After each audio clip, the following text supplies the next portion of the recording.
The rain came down in torrents as Evelyn squinted through the foggy windshield. The rhythmic thud of the wipers provided a steady, almost hypnotic beat as they sliced through the sheets of rain.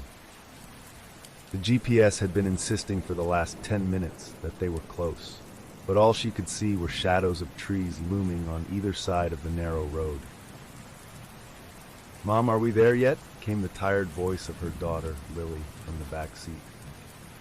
"Almost, sweetie," Evelyn replied, trying to sound cheerful despite the exhaustion weighing down her voice. She glanced at her husband, David, who was gripping the steering wheel a bit too tightly. His face was tense, illuminated only by the dim light of the dashboard. The house was a last-ditch attempt to escape the financial pressures that had been closing in on them over the past year.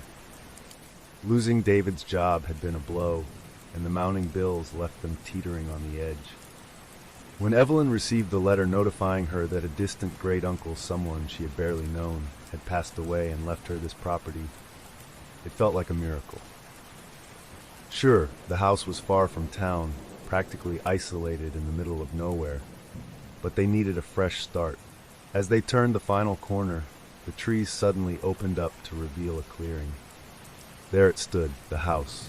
The old mansion loomed before them, its dark silhouette barely visible against the stormy sky. It was far larger than Evelyn had imagined, with multiple stories, turrets, and an elaborate facade that must have been magnificent decades ago. Now, however, it seemed to sag under the weight of its years, the paint peeling and the windows dark, like sunken eyes watching them approach. David parked the car in what appeared to be the remnants of a cobblestone driveway. The rain had turned it into a muddy mess, and they had to navigate puddles as they rushed to unload their belongings. Lily clutched her stuffed rabbit, Mr. Floppy, to her chest as she looked up at the house with wide eyes. "It's big," she whispered. "Yeah, it is," Evelyn said, forcing a smile. "Big and, well, it just needs a little love." As they reached the front door, Evelyn fumbled for the old brass key the lawyer had sent her. It was heavy and ornate, almost medieval, and it turned in the lock with a satisfying clunk.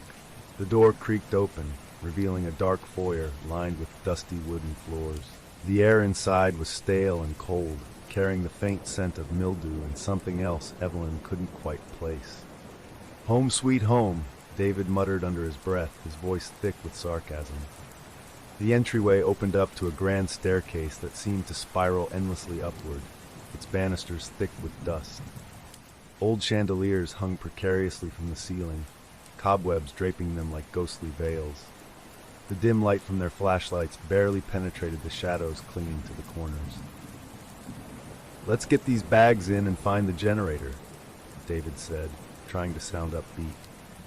The electricity hadn't been turned on yet, and with the storm raging outside, it looked like they would be spending their first night by candlelight. As they ventured deeper into the house, Lily clung to Evelyn's side, her little hand clammy with nerves.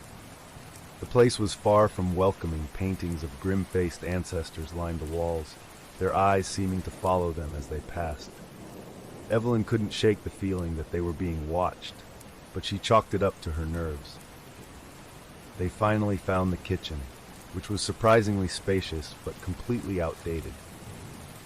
David set up the small gas-powered generator they had brought along, and soon a few lamps flickered to life, casting a warm glow in the otherwise darkened house.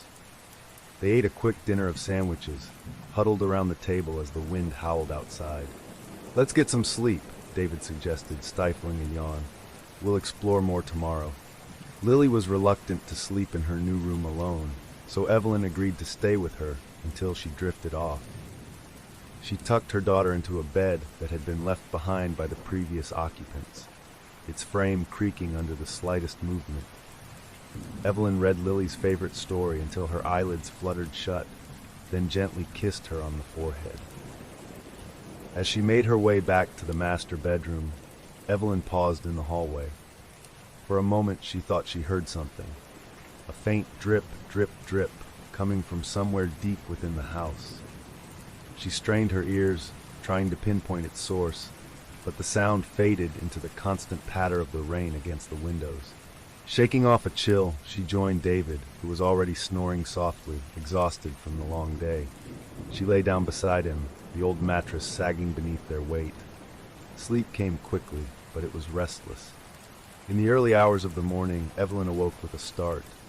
The house was eerily silent now, the rain having ceased. But the sound was back, that maddening dripping, slow and steady, echoing somewhere in the darkness. She slid out of bed, careful not to wake David, and grabbed a flashlight from her nightstand. As she opened the bedroom door, she froze. There, in the dim beam of her flashlight, were wet footprints leading from the hallway, directly to her bedroom door. They stopped just outside. With her heart pounding in her chest, Evelyn took a shaky step forward. The air was colder now, and she could see her breath misting in the flashlight's beam. The footprints seemed to disappear into the darkness behind her, leading back into the depths of the house. Steeling herself, Evelyn whispered, "Hello? Is someone there?" Only silence answered, accompanied by the relentless drip, drip, drip. The house seemed to breathe around her, its ancient walls groaning as if they were alive. Evelyn's heart was pounding in her chest as she stared at the wet footprints. The air around her felt thick, almost suffocating. For a moment, she questioned if this was all just exhaustion playing tricks on her mind.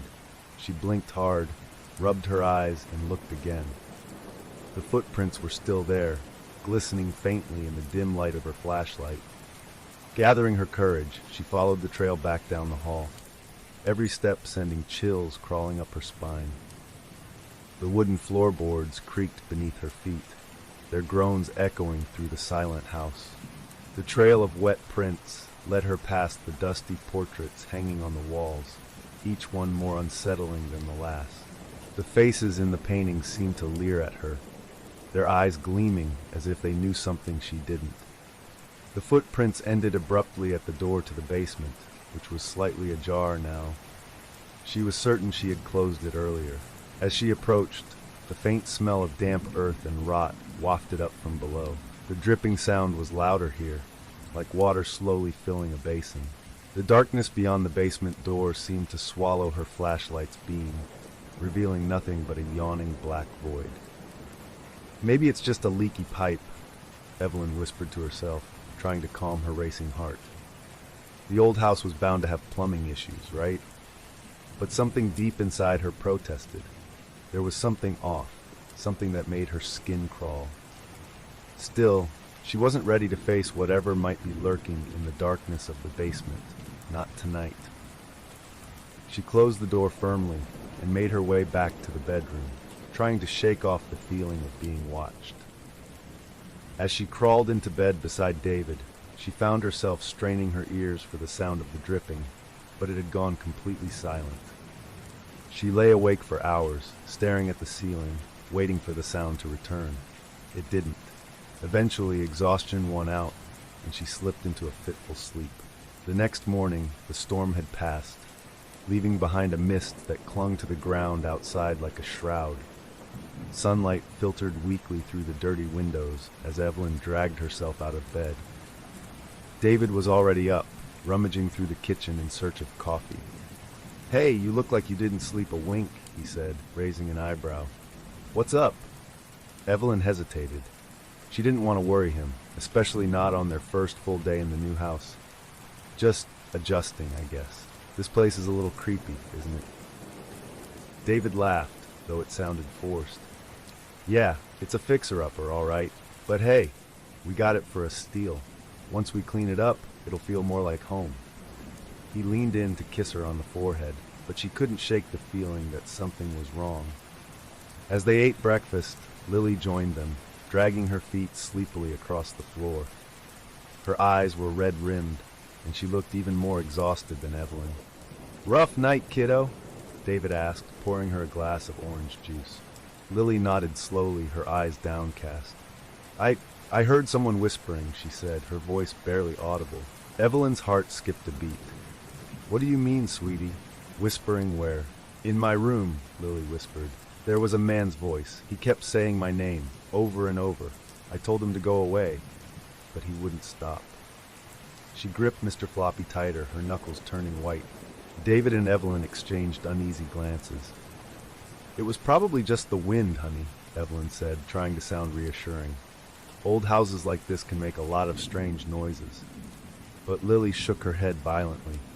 "No, it wasn't the wind. He was right by my bed."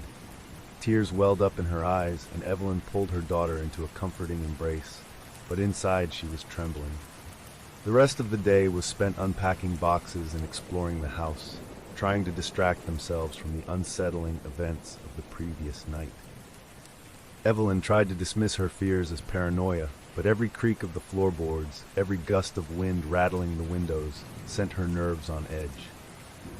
While sorting through old furniture in the attic, she came across a dusty old photo album tucked away in a wooden chest. The photos were faded, sepia-toned, and showed various families who had lived in the house over the decades. But something about the faces in the photos was disturbing. They all looked strangely hollow, as if they were masking a terrible secret behind their smiles. As she flipped through the pages, she noticed something odd. In every family photo, there was a shadowy figure in the background, standing just outside the frame of focus. It was never fully visible, but the shape was unmistakable, tall, thin, with long, outstretched arms. Evelyn's breath caught in her throat. It was like the figure was watching, always lurking, just out of sight. Feeling a cold shiver run down her spine, she slammed the album shut and placed it back in the chest. The attic suddenly felt oppressively hot, the air heavy and thick. She hurried back downstairs to rejoin David and Lily. That night, after they put Lily to bed, Evelyn and David sat together in the dimly lit living room, the flickering light of the fireplace casting shadows that danced on the walls. Evelyn told David about the footprints and the dripping sound from the night before, hoping he would brush it off and reassure her. But as she spoke, she could see his face grow serious. "Maybe we should get someone to check the plumbing," David suggested, though his voice was tight. "And maybe get the locks checked too, just to be safe."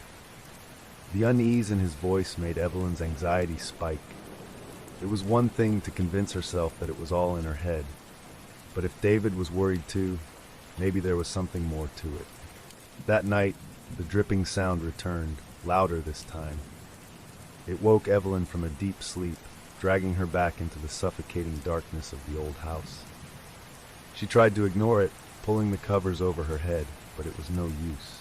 This time, it was accompanied by something else, a whisper, barely audible, just outside her bedroom door. Evelyn, her heart froze. That was her name. She clutched David's arm, shaking him awake. "Did you hear that?" she whispered, her voice trembling. "What?" he mumbled groggily. Before she could answer, the whisper came again, clearer now, like someone was standing right outside their door. "Evelyn, I'm here." David shot up in bed, fully awake now. He reached for the flashlight on the nightstand, but before he could switch it on, the whispering stopped, plunging the room into an eerie silence. Evelyn held her breath, straining to listen, but all she could hear was her own heart thudding in her chest. For a moment, she thought it was over. But then, from somewhere deep within the house, the dripping resumed, louder and more insistent. Drip! And this time, it was joined by a slow, dragging sound, like something heavy being pulled across the floor below them. David and Evelyn exchanged terrified glances. Whatever was happening in this house, it was just beginning, and it was coming closer. The morning sun did little to ease the tension that hung in the air. Evelyn and David moved through the house like ghosts, their eyes bloodshot from another sleepless night. Lily, usually a bundle of energy, sat at the breakfast table picking at her food, her face pale and drawn. Mr. Floppy, her stuffed rabbit, was clutched tightly in her arms, as if it could somehow protect her from the horrors that had begun to seep into their lives. David cleared his throat, trying to break the uncomfortable silence. "I think we should check out the basement today," he said, not meeting Evelyn's eyes. "That dripping sound, it's probably a burst pipe or something. If we don't fix it soon, it could cause serious damage." Evelyn nodded, though a cold dread twisted in her stomach. She had been dreading the basement since the strange sounds and wet footprints started appearing. The thought of venturing into the darkness below made her skin crawl, but they couldn't avoid it forever. After breakfast, David grabbed a set of tools, and together they made their way to the basement door. Lily stayed behind in the living room, watching cartoons at a volume loud enough to drown out the whispers that seemed to haunt every corner of the house. As they approached the basement door, Evelyn's breath hitched. The door that had been slightly ajar the night before was now firmly shut, its brass handle cold to the touch.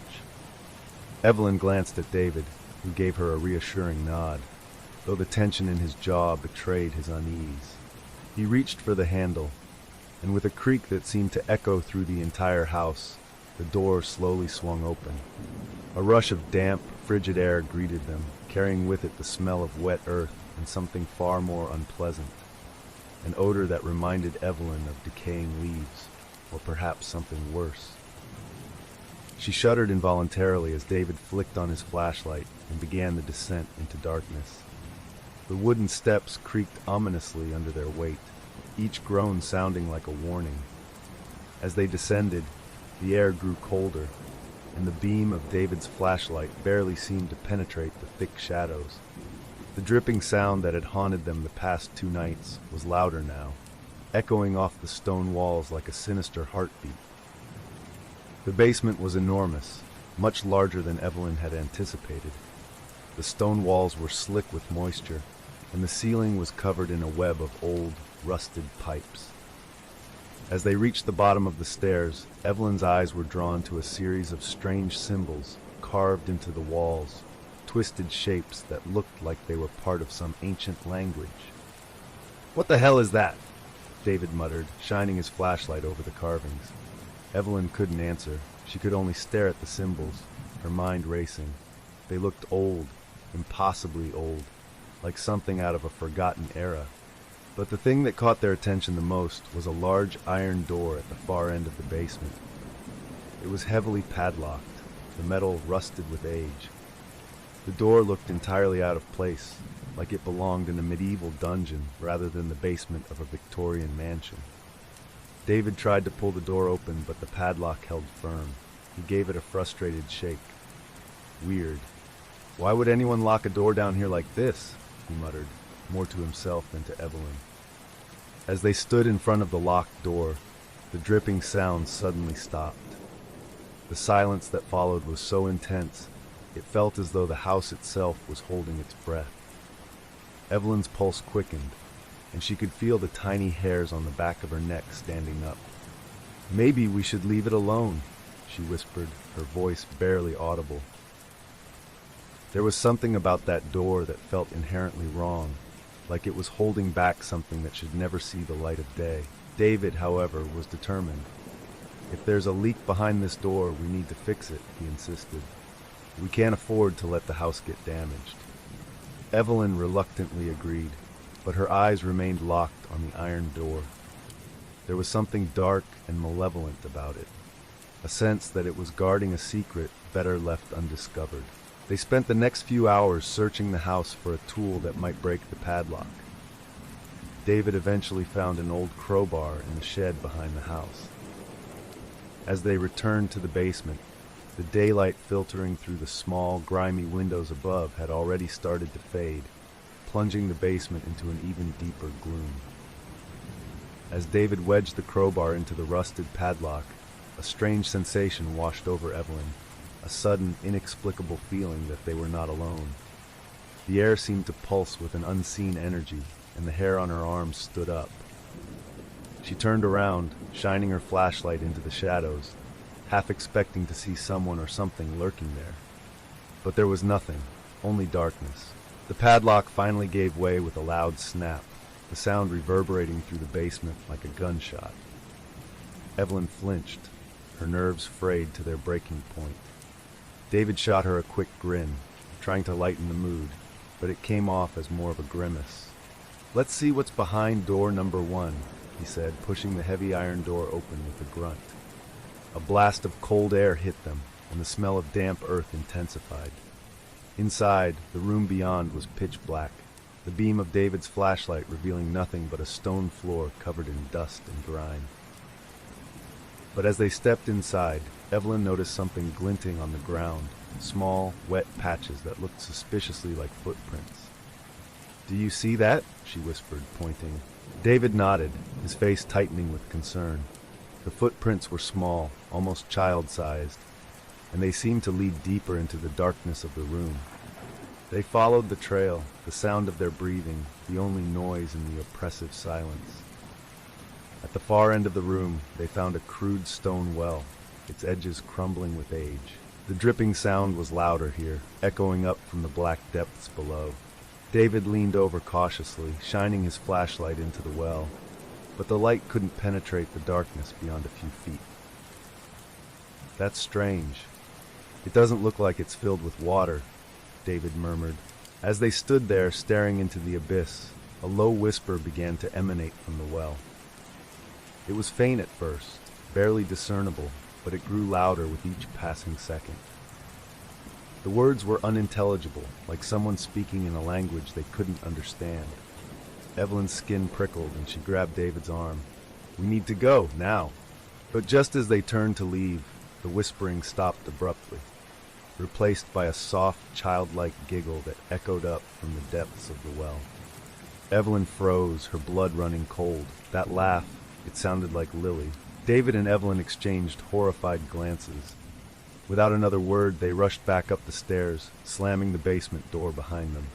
They could still hear that faint giggle, echoing from somewhere deep beneath the house, even as they bolted the door shut. Breathless and panicked, Evelyn whispered, That sounded like her, like Lily." David was pale, his eyes wide with shock.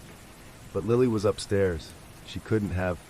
Before he could finish, a loud crash came from the living room, followed by the unmistakable sound of Lily screaming. Dropping everything, they sprinted toward the sound, their hearts pounding. As they burst into the room, they found Lily standing in the center, trembling, with tears streaming down her face. "Mommy, Daddy, he's here," she sobbed, pointing toward the darkened hallway behind her. "He's here, and he wants me to go with him." But when Evelyn and David turned to look, all they saw was the empty, yawning darkness of the hallway, and the faint, wet footprints that sense. After calming Lily down and checking the house for any sign of intruders, David and Evelyn were left with more questions than answers. Despite their exhaustive search, they found no one, no evidence of anyone else having been in the house. Yet, the wet footprints leading down the hall were still there, fading slowly into the old wooden floors as if they had never existed. David tried to reassure Evelyn, but she could see the unease in his eyes. They both knew something was terribly wrong. The events of the past few days had shaken them both, but seeing Lily so frightened, terrified to the point of tears, had pushed them over the edge. "We'll get through this," David insisted as they tucked Lily into bed that night, trying to sound more confident than he felt. "Maybe it's just the stress of the move. We're all just exhausted." Evelyn nodded, not wanting to argue in front of Lily, but deep down she knew this was more than just stress. There was something malevolent in this house, something that had begun to dig its claws into her family. As they kissed Lily goodnight and left her room, Evelyn couldn't help but glance back, her heart aching at the sight of her daughter clutching Mr. Floppy like a lifeline. That night, Evelyn's sleep was plagued with dreams. She found herself standing in the basement, facing that same iron door. The air was thick with a damp, rotten smell, and the whispering voices surrounded her, echoing off the cold stone walls. She tried to move, to turn away, but her feet were rooted to the ground. The iron door creaked open slowly, revealing a pair of glowing red eyes staring at her from the darkness beyond. Then came the voice, a low, gravelly whisper. "Come closer, Evelyn. I'm waiting." She woke with a gasp, her heart racing, drenched in cold sweat. The room was silent, but she could still hear the echo of the voice in her mind. It had sounded so real, so close. She reached over to shake David awake, but he was already sitting up, his eyes wide and staring at the bedroom door. "Did you hear it?" he whispered, his voice trembling. Evelyn nodded, her mouth too dry to speak. She had hoped it was just a nightmare, but the look on David's face told her he had heard it too. Before they could speak, a loud thud came from down the hall, followed by the unmistakable sound of Lily's screams. They bolted from the bed, racing down the hallway to Lily's room. The door was already ajar, and when they burst inside, they found Lily standing in the middle of her bed, her eyes wild with terror. The room was freezing, their breath misting in the air despite the heater being on full blast. "Lily, what's wrong?" Evelyn cried, rushing to her daughter's side. Lily's small body was shaking uncontrollably. She pointed toward the corner of her room, her finger trembling. He was there," she whispered, her voice barely audible. "The man, he was standing right there." David turned the flashlight in the direction Lily was pointing, but there was nothing there except shadows and the peeling wallpaper. He crossed the room, opening the closet door and checking under the bed, but it was empty. "There's no one here, sweetie," David said softly, trying to soothe her. "It was just a bad dream." But Lily shook her head, tears streaming down her cheeks. "No, it wasn't a dream. He told me he was going to take me away. He said I belonged to him now." David and Evelyn exchanged a horrified glance. The words sent a chill down Evelyn's spine. She wrapped her arms around Lily, holding her tightly. "We're here, honey. No one's going to take you away," she whispered, trying to keep her voice steady. But even as she spoke the words, she couldn't shake the feeling that they were hollow promises. After they finally managed to calm Lily down, Evelyn insisted she sleep in their bed for the night. None of them could bear the thought of leaving her alone in her room. The three of them huddled together, and eventually, exhaustion took over. Lily drifted off first, then David, but Evelyn lay awake, staring into the darkness, her mind racing. It was around 3 a.m. when she heard it again, the whisper. This time it was so faint, so close. It almost felt like someone was breathing directly into her ear. Evelyn, her blood turned to ice. She shot up in bed, her eyes darting around the room, but there was no one there. David and Lily were still sound asleep beside her. She tried to convince herself it was just her imagination, but the sound had been so clear, so real. Summoning her courage, Evelyn slipped out of bed, careful not to wake her family. She grabbed her flashlight and made her way into the hallway, the floorboards creaking beneath her feet. The house was deathly silent, the kind of silence that made the hairs on the back of her neck stand on end. She stood there, listening, waiting for any sign of movement. Then, just as she was about to turn back, she heard it again, a faint scratching sound, like nails dragging against wood. It was coming from Lily's room. Heart racing, she crept toward the door, her flashlight shaking in her hand. The door was slightly ajar, and as she pushed it open, the scratching stopped abruptly. The room was cold, colder than it had any right to be, and the air smelled faintly of something burnt. She shone her flashlight around, her heart pounding. The beam landed on the closet door, which was slightly open. It hadn't been like that earlier, she was sure of it. Swallowing hard, Evelyn reached for the handle, every instinct screaming at her to turn and run. But she had to know. The door creaked open, revealing the dark interior. At first, there was nothing but Lily's hanging clothes and a pile of toys at the bottom. But then, in the far corner, something moved. A faint, rustling sound, like fabric dragging across the floor. Evelyn's flashlight flickered, the beam dimming. She could barely make out a shape, crouched in the corner, its outline shifting in the darkness. It was tall, impossibly thin, and its eyes, oh God, its eyes. They were glowing faintly, a sickly yellow, like the eyes of a predator watching its prey. A sudden, inhuman hiss filled the room, and before Evelyn could react, the figure lunged toward her. She screamed, stumbling backward, but the moment she hit the floor, the figure vanished. The closet was empty, save for Lily's clothes swaying gently, as if something had just brushed past them. Trembling, Evelyn scrambled to her feet and ran back to the bedroom, her heart slamming against her ribs. She slammed the door shut, her breath coming in ragged gasps. David and Lily were still asleep, completely unaware of what had just transpired. As Evelyn stood there, panting, she noticed something horrifying. wet footprints leading from the hallway to her side of the bed. The whispers returned, soft and taunting, just outside the door. "Evelyn, let me in, let me in." But the most chilling part was not the voice. It was the faint giggle that followed, echoing through the darkness, a sound that, once again, was identical to Lily's. And as the giggling faded, Evelyn realized with growing dread that whatever was in the house was no longer just interested in scaring them. It was preparing to claim what it had come for. The next morning, Evelyn could barely hold herself together. Every creak of the floorboards, every gust of wind rattling the old windows set her on edge. She hadn't slept a wink after the encounter in Lily's room. The visions, the whispers, the wet footprints, they were no longer isolated incidents. They were becoming a relentless assault on their sanity. David noticed Evelyn's pale, drawn face and the dark circles under her eyes. He tried to brush off her worries as just stress and exhaustion, but deep down, even he couldn't deny that something was terribly wrong in this house. "Let's get some fresh air," David suggested after breakfast. "We've been cooped up inside for too long." Evelyn nodded reluctantly. It was a clear, crisp day, the first hint of winter in the air. They bundled Lily in a warm coat, her tiny fingers clutching Mr. Floppy as if it was the only thing tethering her to reality.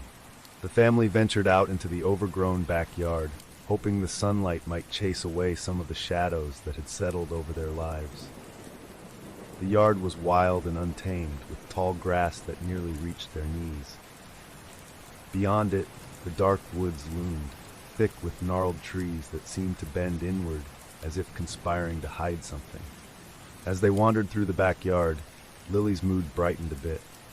She skipped ahead, her laughter, though faint, a welcome relief after nights filled with screams and tears. But her playful mood was short-lived. "Mommy, Daddy, look! I found something!" Lily called out, her voice tinged with excitement. David and Evelyn hurried over to where Lily was standing at the edge of the clearing. The ground beneath her feet had collapsed into a slight depression, revealing the jagged stones of what appeared to be an old, forgotten well. The stones were moss-covered and slick, the well's opening barely visible under the tangle of vines and weeds. "Be careful, Lily," David warned, pulling her back. "You shouldn't get too close." Evelyn's stomach tightened as she looked at the well. There was something distinctly wrong about it, something that made her want to pull her daughter as far away as possible. The air around the well seemed colder, almost as if it was leaching warmth from the sunlit yard. David knelt down to inspect it, brushing away the leaves and debris covering the opening. "It's an old well," he muttered. "Looks like it hasn't been used in decades." As he leaned closer, a faint, fetid smell wafted up from the darkness below. It was the same sickly sweet odor that Evelyn had noticed in the house, the same scent that seemed to follow the wet footprints and linger in Lily's room. "Let's cover this back up," Evelyn said, her voice trembling. "We don't need any more hazards around here." David nodded, but before he could pull Lily away, she stepped closer, her eyes fixed on the well's opening. "Lily, stay back," Evelyn warned again, her voice sharper now. But Lily seemed entranced, her gaze locked on the darkness below. "I hear them," she whispered, her voice barely audible. "The voices, they're calling my name again." Evelyn's blood ran cold. "What are you talking about, sweetie?"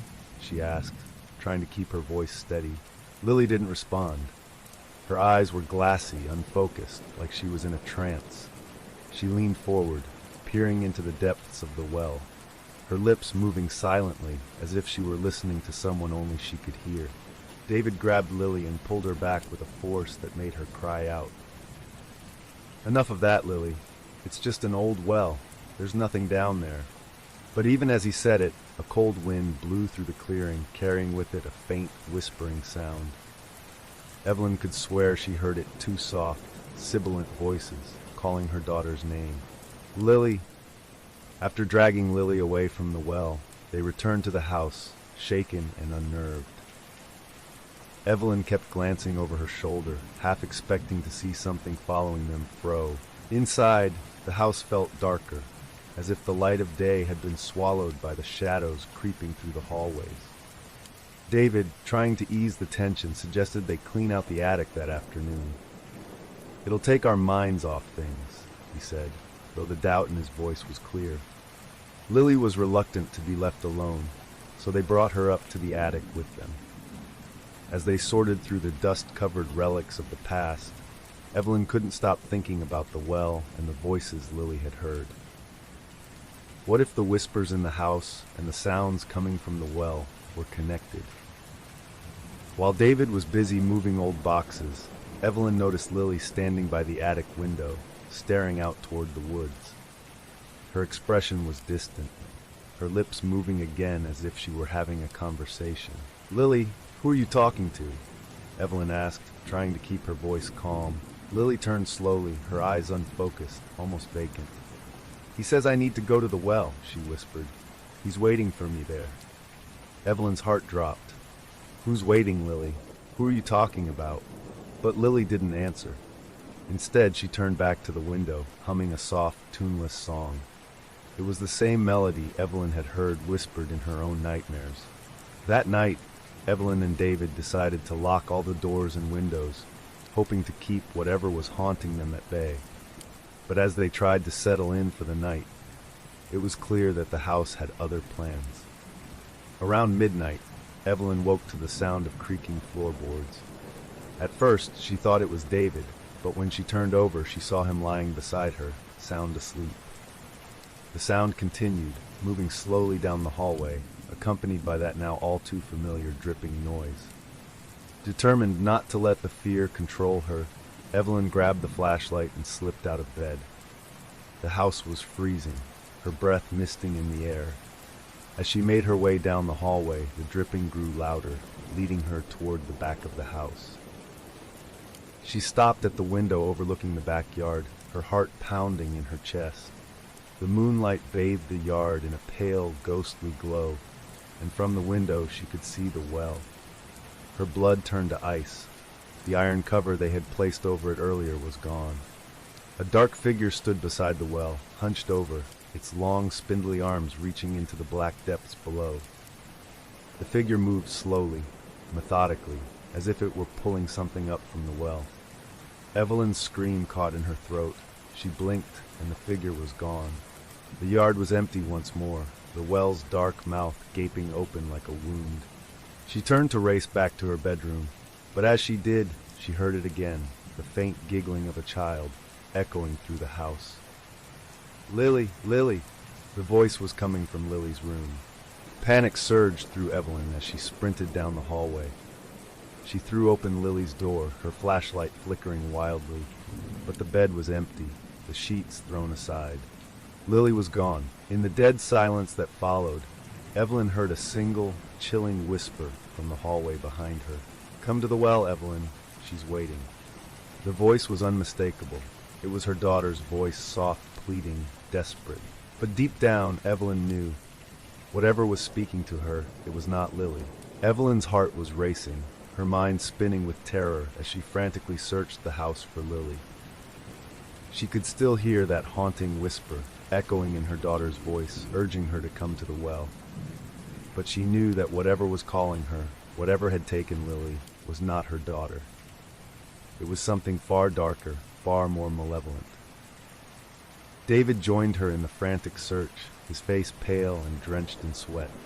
They turned the house upside down, checking closets, under beds, and every dark corner. But there was no sign of Lily. "Where could she have gone?" David shouted, his voice cracking with desperation. "We locked every door, every window." Evelyn's hands were shaking, her thoughts racing back to the well. The iron cover had been moved. Had Lily somehow made her way outside? But how could she have? They would have heard her, wouldn't they? As if sensing Evelyn's thoughts, David grabbed her arm. "The well," he said, his voice barely a whisper. She was talking about it earlier today. What if—" "No," Evelyn cut him off, shaking her head violently. "She couldn't have gone out there. She's hiding somewhere." But even as she said it, a dark dread settled over her. They both knew they had to check the well. Whatever had been calling Lily had lured her there, and they had to get to her before it was too late. Before they ventured outside, Evelyn had an idea. "Wait," she said, gripping David's arm. "The journal. There has to be something in there, something that explains what's happening." David nodded reluctantly, and they rushed to the basement where Evelyn had found the old journal days earlier, hidden behind a loose brick. The air was even colder now, the chill seeping into their bones. As they pulled the journal out, the basement seemed to darken, the shadows pressing in on them, as if the house itself was watching.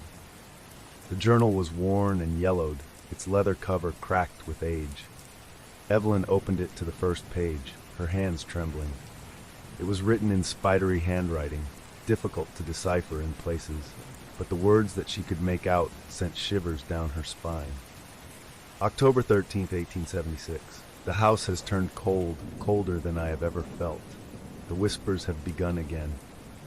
It is always the same calling my name, urging me to come to the well. I tried to resist, but it speaks with the voices of those I love, voices I know have long been dead. Evelyn flipped through the pages, her heart pounding faster with each new entry. The journal belonged to someone named Amos Thorne, who described how the house had been in his family for generations. But the further she read, the more she realized that it wasn't just an ordinary family home. November 1st, 1876. It is not a well, not truly. It is a gateway, a hungry mouth that feeds on those who listen to its whispers.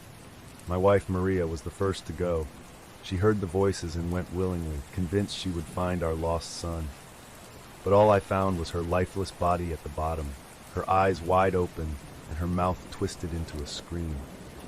"David, listen to this," Evelyn said, her voice shaking. She read the passage aloud, and David's face grew paler with every word. "Are you saying that well is some kind of portal?" he asked, his voice barely a whisper. It's feeding on us," Evelyn said, her eyes wide with realization. "It uses the voices of our loved ones to lure people in. Once they get close, it takes them." David rubbed his hands over his face, trying to keep it together. "We need to find Lily, Evelyn. We can't waste any more time." But just as they turned to leave, Evelyn's eyes fell on another entry, hastily scrawled near the back of the journal. It was dated just a few days before Amos Thorne's final entry. December 4th, 1876. There is a ritual, a way to seal the well, to stop the voices, but it comes at a terrible price. A life must be given willingly. Only then will the well be sated. Only then will it sleep. Evelyn's blood turned to ice. "A sacrifice," she muttered, horrified. "That's how they sealed it before." David stared at her, his eyes wide with disbelief. "No, we can't do that. There has to be another way." But Evelyn couldn't stop reading. The last entry was written in a shaky, desperate hand. December 7, 1876. It's too late for me. The whispers have become too strong, and I hear them even in my dreams. Tonight I will go to the well, not as a sacrifice, but to end this curse once and for all. If anyone finds this journal, know that the well cannot be trusted. Whatever you hear, whatever it promises you, do not listen. As she finished reading, the house seemed to groan, the air around them tightening like a noose. The whispers returned, louder and more insistent now, as if they were coming from the very walls. Evelyn, David, come to the well. Without another word, they bolted up the stairs, clutching the journal as if it were a lifeline. Outside, the night was thick with fog, the moon hidden behind a blanket of dark clouds. The temperature had dropped drastically, and the air felt heavy, almost suffocating. Evelyn and David ran across the yard, their flashlights cutting feeble paths through the mist. As they reached the well, they were met with a horrifying sight. The iron cover they had placed on it earlier was completely gone, flung aside like a discarded toy. And there, standing at the edge, was Lily. "Lily!" Evelyn screamed, her heart lurching. But Lily didn't turn around. She stood perfectly still, her back to them, staring down into the depths of the well. David lunged forward, but as he reached out to grab her, Lily turned to face them. Her eyes were hollow, her expression blank, as if she were sleepwalking. "Lily, it's okay, baby," Evelyn pleaded, stepping closer. "We're here. Come away from the well." But Lily didn't respond. Instead, she tilted her head to the side, a strange, twisted smile curling her lips. And when she spoke, her voice was not her own. It was deep, guttural, like 1,000 voices speaking in unison. "She belongs to us now," the voice growled. "You cannot save her, but you can take her place." David's face twisted with rage and fear. "What do you want?" he shouted into the darkness. "Let her go." The voice laughed, a sound that sent shivers down Evelyn's spine. "A life for a life. One of you must enter the well willingly. Only then will she be freed." Evelyn's mind was spinning, the journal's final entry flashing through her thoughts. The ritual, the sacrifice, it was all true. The well was demanding a soul. "David, no," Evelyn whispered, grabbing his arm. We can't give in to it." But David's eyes were locked on their daughter, who stood teetering on the edge of the well. "I won't lose her, Evelyn," he said, his voice breaking. "I'll go. I'll do it." Before Evelyn could stop him, David rushed forward, grabbing Lily and pulling her away from the well. But as he did, the ground beneath them began to tremble, the air filled with that horrible, guttural laughter. "Run, Evelyn!" David shouted, shoving Lily into her mother's arms. "Get her out of here, now!" Evelyn hesitated, tears streaming down her face, but David's eyes were fierce, determined. "I love you," he whispered. Then, without another word, he turned and leaped into the darkness of the well. A deafening scream filled the air, the ground shaking violently beneath them. The whispers grew louder, more frantic, then abruptly stopped. The well sealed itself with a horrifying crunch, as if the earth had swallowed it whole. Evelyn stood there, clutching Lily, her mind reeling. The whispers were gone, the air was still, but David was gone too. All that remained was the silence, and the knowledge that the well had been sated, at least for now. The house was quiet, unnervingly so. The whispers that had once haunted every shadowy corner had ceased, but the silence that replaced them felt oppressive, heavy, like the calm before an impending storm. Evelyn sat on the edge of her bed, staring vacantly at the wall. The events of the night replayed in her mind like a nightmare on repeat. David's desperate leap into the well, the sound of the earth sealing shut behind him, and the bone-chilling silence that followed. She had saved Lily, but it had cost her everything. Evelyn's eyes were red and swollen from crying. Lily, too, had not spoken a word since they returned from the well. The little girl was curled up in her mother's bed, clutching Mr. Floppy to her chest, her wide eyes staring into the darkness. Evelyn tried to comfort her, but there were no words to make sense of what had happened. How could she explain that her father had sacrificed himself to save them from something neither of them could truly understand? The morning sun filtered weakly through the grimy windows, casting a pale light on the dusty floor. Evelyn hadn't slept a wink, afraid that if she closed her eyes, she would hear David's voice again, or worse, see the hollow-eyed figure that had spoken through Lily. Lily was the first to stir, her eyes heavy with exhaustion. Evelyn helped her dress and coaxed her downstairs to the kitchen, hoping that some semblance of a normal routine would help. But the house, once merely eerie, now felt like a tomb. Every creak of the old wooden floorboards sent chills down Evelyn's spine. She couldn't shake the feeling that something, or someone, was watching them. As Evelyn made breakfast, her hands trembling, Lily sat at the table in silence, her eyes unfocused. Evelyn placed a bowl of cereal in front of her, but Lily just stared at it. "Sweetheart," Evelyn said softly, kneeling next to her, "you have to eat. You need your strength." Lily slowly turned to her mother, her eyes distant. "Is Daddy coming back?" she asked, her voice a fragile whisper. Evelyn's heart shattered. She had no answer. Instead, she hugged Lily tightly, trying to hide the tears that streamed down her face. "No, honey, Daddy's gone," she whispered, her voice breaking. "But he did it to protect us. He wanted us to be safe." But even as she said it, she couldn't help but feel that the house was far from safe. The malevolent presence that had lured David to his death might have been temporarily sated, but Evelyn couldn't shake the feeling that it wasn't over. Later that afternoon, Evelyn decided that she couldn't stay in the house any longer. She needed to get out, clear her mind, and try to figure out what to do next. She bundled Lily up and took her for a walk through the woods surrounding the property. The trees were bare, their skeletal branches reaching up to a gray sky. The air was frigid, biting at their exposed skin. But despite the cold, Evelyn felt a strange sense of relief being outside, away from the suffocating darkness of the house. She hoped that a walk might help ease Lily's fear too. Lily, however, seemed even more withdrawn, her eyes darting nervously as if she expected something to jump out from behind the trees. "Everything's going to be okay," Evelyn said, trying to reassure both herself and her daughter. But as they walked deeper into the woods, Evelyn began to feel that same unnerving sensation she had felt in the house, the feeling of being watched. It started as a whisper of unease, a prickling sensation on the back of her neck. She kept glancing over her shoulder, convinced she saw movement out of the corner of her eye, but every time she turned, there was nothing there. The trees stood silent, the forest floor undisturbed. But Lily sensed it too. She tightened her grip on Evelyn's hand, her eyes wide with terror. "Mommy," she whispered, "he's here." Evelyn's heart skipped a beat. "What do you mean, Lily? Who's here?" Lily didn't answer. Instead, she stared straight ahead, her eyes wide and unfocused, as if she were listening to something only she could hear. Evelyn's pulse quickened.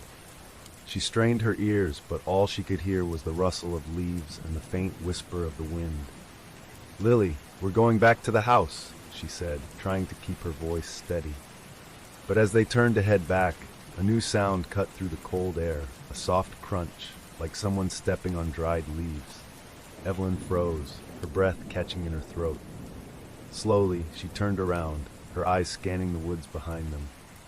There was nothing, just the trees, silent and still. But then she heard it again, another crunch, closer this time. It was as if someone or something was following them, matching their every step. The sensation of being watched intensified, and Evelyn's panic began to rise. Grabbing Lily's hand, she broke into a run, pulling her daughter along as they sprinted back toward the house. The sound of footsteps followed them, echoing in the cold, damp air, always just out of sight. It was as if the forest itself was alive, reaching out to claim them. When they finally burst through the door of the house, Evelyn slammed it shut behind them, her chest heaving with exertion.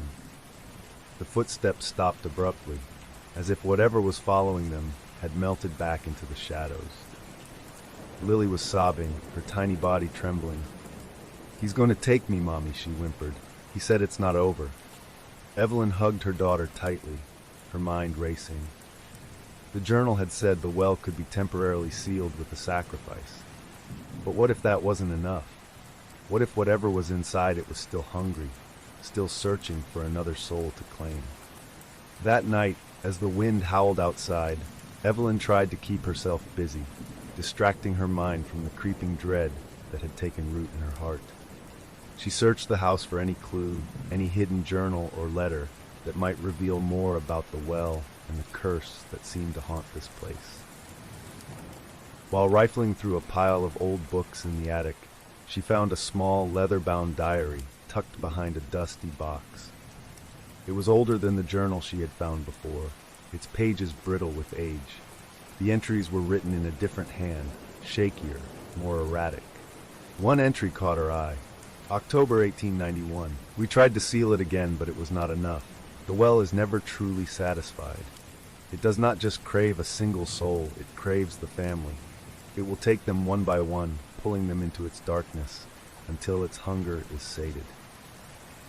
Even after the ritual, it will follow, it will haunt, it will take, until there is nothing left."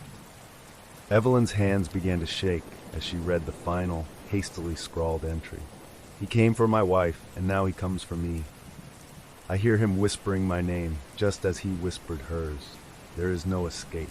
Once you have heard his voice, you are marked. He will follow you, even in the daylight, even in your dreams." A cold, paralyzing fear gripped Evelyn. The footsteps in the woods, the whispers, Lily's strange behavior, it all made sense now. Whatever was inside the well had not been satisfied with David's sacrifice. It was coming for them, and it wouldn't stop until it claimed them all. As Evelyn closed the diary, She heard it again, the faint, familiar sound of footsteps in the hallway just outside the attic door. The house, the forest, the well, it was all connected, and now it was hunting them. Evelyn knew with a cold certainty that the nightmare was far from over. The house felt darker than ever, the shadows clinging to every corner like a shroud. Evelyn could no longer tell if it was day or night. The oppressive gloom seemed to permeate the walls, swallowing what little light seeped through the dirty windows. It had been 2 days since David's sacrifice, and the house seemed to be growing hungrier by the hour. Lily had not spoken since their frantic return from the woods. She wandered through the house like a ghost, her eyes vacant, her lips moving silently, as if she were talking to someone only she could see. Evelyn watched her daughter with growing dread, feeling helpless to stop whatever was happening to her. The diary entries she had found in the attic haunted Evelyn's thoughts. The entity in the well, it seemed, did not just demand a single life. It was insatiable, a malevolent force that would stop at nothing until it had devoured an entire bloodline. David's sacrifice had only delayed the inevitable. Now the darkness was closing in once again, its eyes set on Lily. Evelyn knew they needed to leave, but something was keeping them trapped.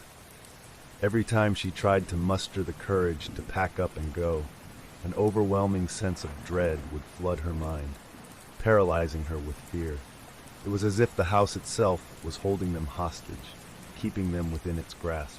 On the 3rd morning after David's disappearance, Evelyn woke to the sound of Lily screaming. She bolted out of bed, heart racing, and ran down the hallway to her daughter's room. When she burst through the door, she found Lily standing in front of the bathroom sink, her tiny hands gripping the edge of the porcelain so tightly her knuckles had turned white. The faucet was running, but instead of clear water, a thick, black sludge poured out, swirling like a living thing as it filled the sink. "Lily, get away from there!" Evelyn shouted, grabbing her daughter and pulling her back. The stench of rotten decay hit her like a physical blow, nearly making her gag.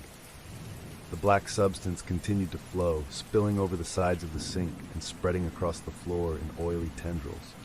Lily's eyes were wide with terror, but she wasn't looking at the black water. She was staring into the mirror above the sink, her reflection distorted and wrong. In the warped glass, Evelyn saw her own face, twisted into a hideous grin that did not match the fear in her eyes. The reflection began to move on its own, its mouth opening wide as if to scream, but no sound came out. Instead, the mirror began to crack, spiderwebs of fractures spreading across the glass. Evelyn grabbed Lily and yanked her away, just as the mirror shattered, shards of glass spraying the room like deadly rain. The faucet abruptly shut off, the room plunging into silence. The black sludge that had spilled onto the floor slowly began to retreat, seeping back into the drain as if it had a mind of its own. The stench lingered, hanging in the air like a miasma. Evelyn was shaking, her hands gripping Lily's shoulders. "Are you okay, baby? Did it touch you?" Lily's eyes were unfocused, her face pale. She shook her head slowly, her lips trembling. It whispered to me," she said in a small, trembling voice. "It said Daddy is waiting for us, down in the well." Evelyn's blood ran cold. She tried to calm Lily, but the look in her daughter's eyes sent chills down her spine. It wasn't just fear, there was something else, something dark and distant, as if a piece of Lily's spirit had already been taken. That night, the house became a prison of horrors. The whispers had returned, louder and more insistent, echoing through the walls like 1,000 voices trapped in the darkness. The floorboards creaked with unseen footsteps, and every so often Evelyn could hear soft scratching sounds behind the walls, like something trying to claw its way out. Lily refused to sleep in her own bed, so Evelyn set up a small cot in her room, keeping her daughter close. The child barely spoke now, only muttering under her breath to whatever invisible force seemed to have taken root inside her mind. Evelyn tried to stay awake, tried to keep watch, but exhaustion overtook her. She slipped into a fitful sleep. her dreams filled with images of David's hollow eyes staring up at her from the depths of the well, his mouth twisted into a grotesque smile. She awoke to the sound of water dripping.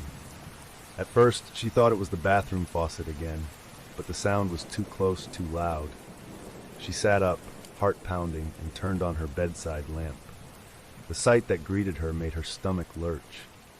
The walls of her bedroom were oozing thick, black water, the same sludge she had seen earlier in the bathroom. It seeped from the cracks, dripping down in slow, viscous streams that pooled on the floor. The air was thick with the smell of decay. "Lily, wake up!" Evelyn shouted, shaking her daughter awake. Lily blinked up at her, her eyes glazed with exhaustion. But then her expression changed, her eyes widening in horror. "Mommy, behind you!" she screamed. Evelyn spun around just in time to see a shadowy figure materialize from the black water. It was tall, impossibly thin, with elongated arms that reached out like tendrils. Its face was a grotesque mockery of a human, its mouth stretched into a wide, unnatural grin. Before she could react, the figure lunged toward her. Evelyn grabbed Lily and bolted from the room, slamming the door behind her. She could hear the thing pounding on the other side, its distorted laughter filling the hallway. "Come to the well, Evelyn," it hissed, its voice a guttural croak. "Bring the child, it's not over." With her heart pounding and tears streaming down her face, Evelyn dragged Lily down the stairs. They had to get out of the house. She didn't care about the freezing night air, the darkness outside. Anything was better than staying in this cursed place. But as they reached the front door, the knob wouldn't turn. It was as if the house itself had locked them in. Desperation clawed at Evelyn's mind as she banged on the door, screaming for help. And then from behind her she heard Lily's soft voice, almost in a trance. "We have to go back to the well, Mommy. That's where Daddy is. He says it's the only way." Evelyn turned, her heart breaking. "No, Lily, we're not going back there." But Lily's eyes were not her own anymore. They were dark, hollow, filled with a malicious glee that sent chills down Evelyn's spine. "Daddy says he's waiting for you," Lily whispered, her lips curling into that twisted, unnatural smile. The whispers surged around them, a cacophony of voices rising to a fever pitch.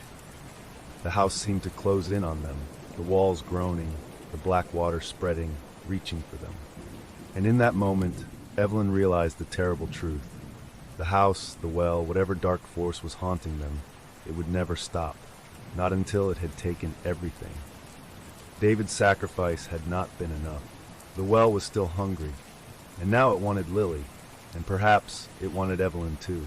The darkness in the house had reached a fever pitch, its malevolence seeping into every crack, every shadow, every breath Evelyn took. She had tried everything to escape, banging on the doors, breaking the windows. Nothing worked. It was as if the house had become a living, breathing entity, determined to keep them within its clutches. After what felt like hours of frantic attempts to break free, Evelyn collapsed against the front door, panting, clutching Lily close. Lily had gone eerily quiet again, her eyes glassy, almost like she was sleepwalking.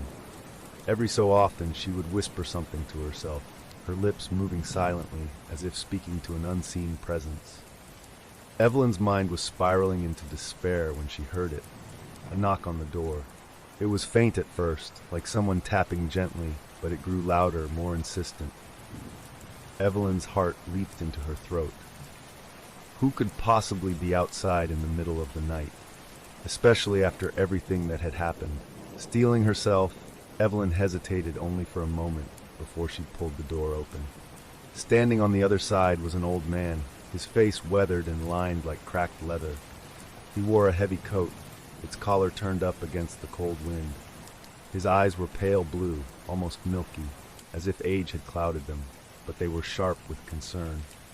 "Mrs. Thorne?" he asked, his voice rough with age. Evelyn stared at him in confusion.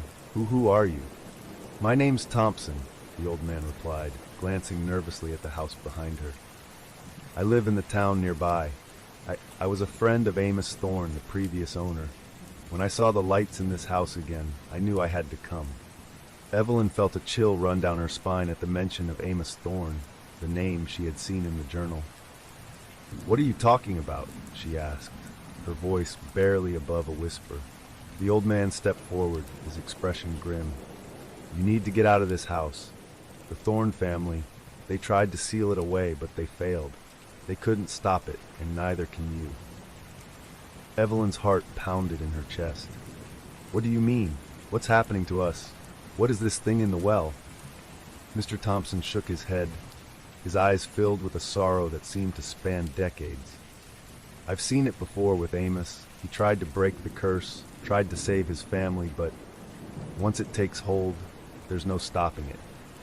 That well isn't just a hole in the ground, it's a doorway to something that should never have been let into our world." He leaned closer, his voice dropping to a whisper. "It doesn't just feed on one soul, it craves families. It wants to consume you all, one by one, until there's nothing left. That's why it's taken your husband. But it's not satisfied. It never is." Evelyn's knees nearly buckled. "David, he's gone because of that thing?" She could barely choke out the words, her mind reeling with the horror of it all. Thompson nodded slowly. "Amos tried to seal it just as your husband did, but all he managed to do was delay the inevitable. The well, it will keep coming back, keep whispering until it drags every last one of you down with it." Evelyn's breath hitched, panic rising like a tidal wave. But there has to be a way. There has to be something we can do to stop it." The old man sighed heavily, looking down at his worn boots as if weighing his next words carefully. "There's only one way to break its hold entirely, but it's not a solution you're going to like." "What is it?" Evelyn demanded, desperation coloring her voice. "The well demands a willing sacrifice," Thompson said softly. "But not just any life. It must be a blood relative of those who've already been taken, a parent or a child." His gaze flicked to Lily, who stood silently by her mother's side, her eyes glazed over. Evelyn felt as though the ground had dropped out from beneath her. "No," she whispered, shaking her head violently. "No, I won't do it. I won't sacrifice my daughter. There has to be another way." Mr. Thompson's face softened, but his eyes were filled with a sorrow that bordered on pity. "I don't blame you for refusing, Mrs. Thorne, but you have to understand, if you don't do it willingly, the well will take her anyway. And it won't stop there. It will take you too, just like it took Amos's wife and children, just like it took your husband." "No!" Evelyn shouted, tears streaming down her face. "There has to be another way. I won't let it take her." Mr. Thompson reached into his coat pocket and pulled out a small, worn, leather-bound book. "This belonged to Amos. It's a grimoire, old magic, dangerous, but it might hold something that could help you. But I warn you, it's filled with rituals and incantations that are not to be taken lightly." Evelyn took the book with trembling hands, her mind racing. She had already read Amos's journal, but this was something darker, something that might just hold the key to ending this nightmare, if she dared to use it. "Please, Mrs. Thorne," Thompson said, his voice urgent. "If you choose to fight, you'll need to be quick. The well grows hungrier by the hour, and it's already marked you and the child. If you wait too long, it won't matter what rituals you try, it will take you both." Evelyn nodded numbly, clutching the grimoire to her chest. She could hear Lily mumbling again, her voice soft and distant, as if she were in a trance. "Thank you," Evelyn whispered, though the words felt hollow.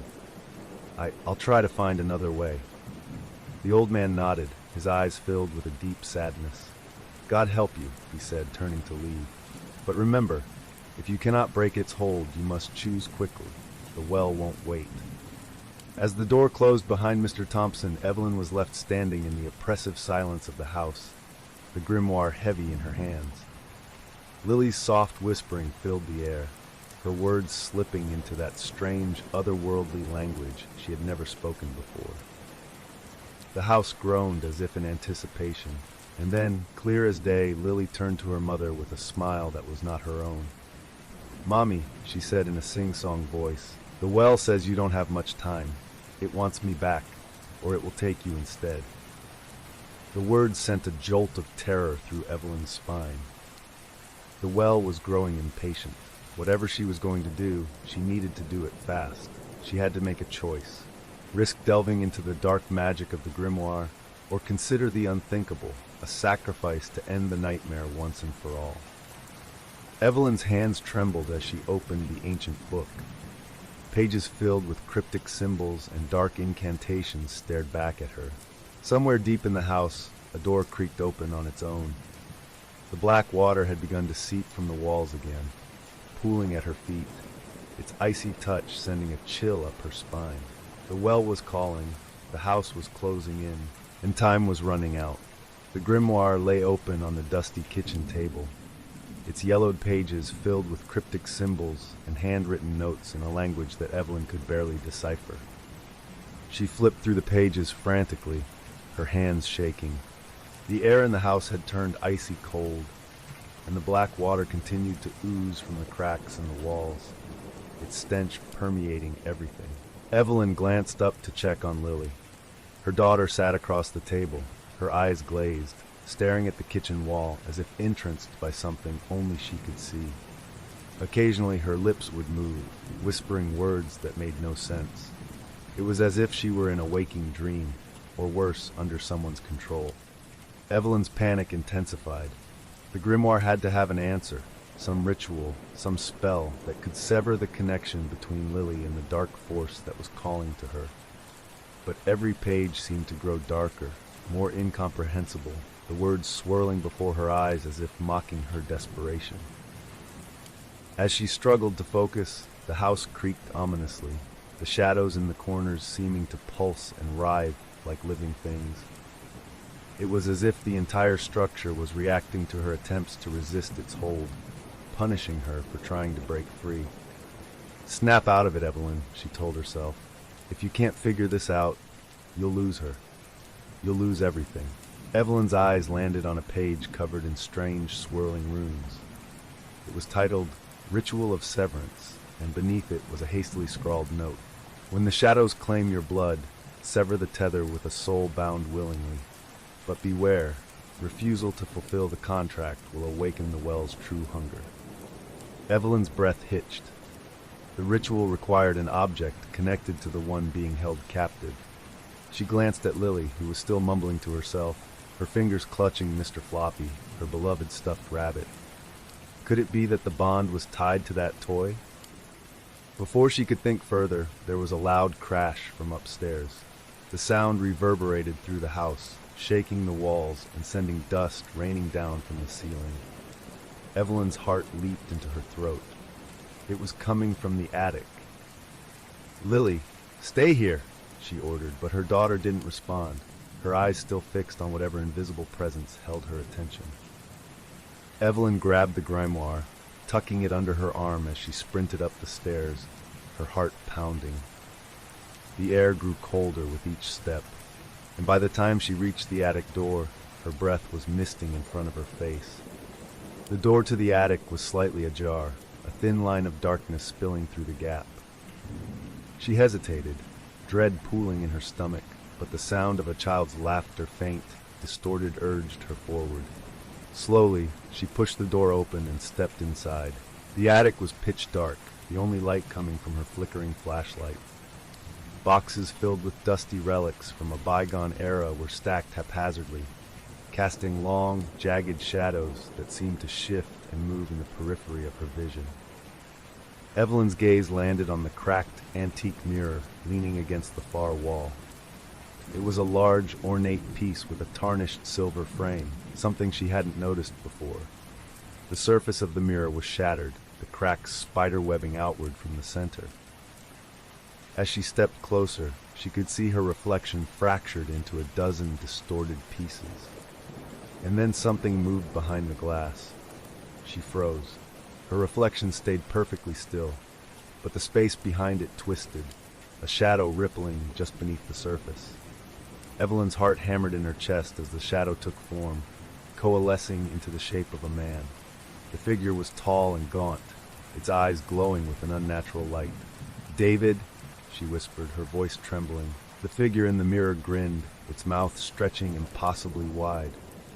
It looked like David, but Evelyn knew instantly that whatever was staring back at her was not her husband. The eyes were hollow, soulless, and filled with a hunger that sent chills down her spine. The thing that wore David's face leaned closer to the glass, its grin widening. "Come to the well, Evelyn," it hissed, its voice a twisted parody of her husband's. "Bring her to me. Bring our daughter, and this will all end." "No," Evelyn choked out, shaking her head. "You're not him. I won't give her to you." The figure's expression darkened, its eyes blazing with fury. The mirror began to shake violently, and the cracks widened, shards of glass splintering and falling to the floor. The entire attic seemed to groan in response, the floorboards creaking as if something beneath was trying to push its way up. "Then you will join him," the voice growled. "You will both belong to me." Evelyn staggered back as the mirror shattered completely, sending shards flying through the air. She threw her arms up to shield her face, the jagged pieces slicing into her skin. A cold, inhuman laugh filled the attic, reverberating off the walls. The black water began to seep up through the floorboards, pooling around her feet, cold and viscous like a living thing. It seemed to pulse, inching closer, as if it were trying to pull her into its depths. Panicking, Evelyn stumbled toward the door, clutching the grimoire to her chest. But as she reached for the doorknob, it melted away, the wood warping into grotesque shapes that resembled skeletal hands reaching out to grab her. She was trapped. Downstairs, Lily's voice echoed through the house. "Mommy, he says we're running out of time." Evelyn's heart sank. She had to get back to her daughter before the well could claim her. She needed to find a way to end this nightmare once and for all. Gritting her teeth, Evelyn flipped through the grimoire frantically, her hands shaking. Finally, she found a ritual that might work. It was a desperate, dangerous spell designed to sever the well's hold on a marked soul, but it required blood, a connection to the one being held. Evelyn's eyes darted to her bleeding hands, the cuts from the shattered mirror still fresh. She had no time to think. She quickly pressed her bleeding palm to the pages of the grimoire, whispering the words inscribed there. "By blood and by will I sever the tether. By pain and sacrifice I break the hold. Release the child, take me instead." The attic went deathly silent, the black water suddenly receding, as if retreating from the force of the spell. But then the house shuddered violently, and a deafening roar filled the air. The shadows in the room twisted, convulsed, and then with a final, ear-splitting crack, everything went still. Evelyn slumped to the floor, her vision blurring, her strength drained from the ritual.